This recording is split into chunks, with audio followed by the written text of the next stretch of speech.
देख लीजिए कितना बड़ा प्रतिमा है और यहाँ विशाल मंदिर है जो कि हम लोग आ चुके हैं घूमने। चलिए दिखा रहे हैं। देख लीजिए हम लोग मंदिर के भीतर क्रॉस कर रहे हैं। यह भी इधर का नज़ारा है। तो फाइनली हम लोग तारा चंडी माँ के दर्शन कर जा रहे हैं हम लोग घूमने। चलिए बाइक कैमरा से आप सबको दिखाते हैं नज़ारा। देख लीजिए यहाँ बोर्ड लगा है और इधर हम लोग जा रहे हैं। इधर मंदिर है, हम लोग दिखा रहे हैं। देख लीजिए इधर पहाड़ पहाड़ पहाड़, हाईवे नेशनल। इधर पार्किंग का है और यहाँ बाजार है, हम आप सबको दिखा रहे हैं। देख लीजिए इधर है, तो आप लोग वीडियो में बना रहिए और भरपूर प्यार दीजिएगा। चलिए आगे हम दिखा रहे हैं। देख लीजिए आगे यहाँ से बोर्ड देख लीजिए आप लोग, यहाँ पर बोर्ड है और यहाँ हम हैं, तो आप लोग भरपूर प्यार दीजिएगा।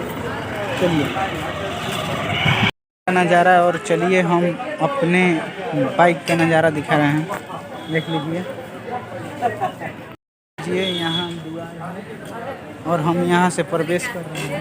चलिए आप सबको दिखा रहे हैं।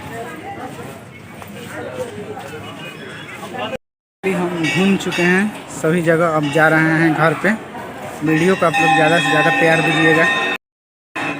देख लीजिए यहाँ पर हम अब घर जा रहे हैं, तो आप लोग वीडियो को ज़्यादा से ज़्यादा प्यार दिला दीजिएगा। देख लीजिए यहाँ बहुत मस्त दृश्य सीन है, तो आप लोग भी आइए और कमेंट में लिखिए जय माता तारा चंडी, जय हो। देख लीजिए इसी में मैया हैं जो कि बहुत, उधर देख लीजिए बहुत गुफा में अंदर सब लोग पूजा कर रहा है। देख लीजिए हम भी यहीं पर खड़े हैं, आप सबको दिखा दे रहे हैं। आप लोग जय माँ तारा चंडी लिख दीजिएगा कमेंट में। देखिए इधर का लुक। फाइनली हम घूम कर घर जा रहे हैं। देखिए इधर भी मूर्ति बहुत सारा है, ये कितनी मूर्तियाँ हैं यहाँ, बहुत सारा। बहुत लोग फ़ोटो खींच रहे हैं, बहुत नज़ारा मस्त सीन है। देख लीजिए इधर फ़ोटो भी बनता है, सब खिंचाता है और इधर सब लोग फ़ोटो खींच रहे हैं। और देख लीजिए यहाँ मस्त बन रहा है मंदिर, और ये है सब। इधर सभी लोग प्रसादी लेते हैं, देख लीजिए। और हम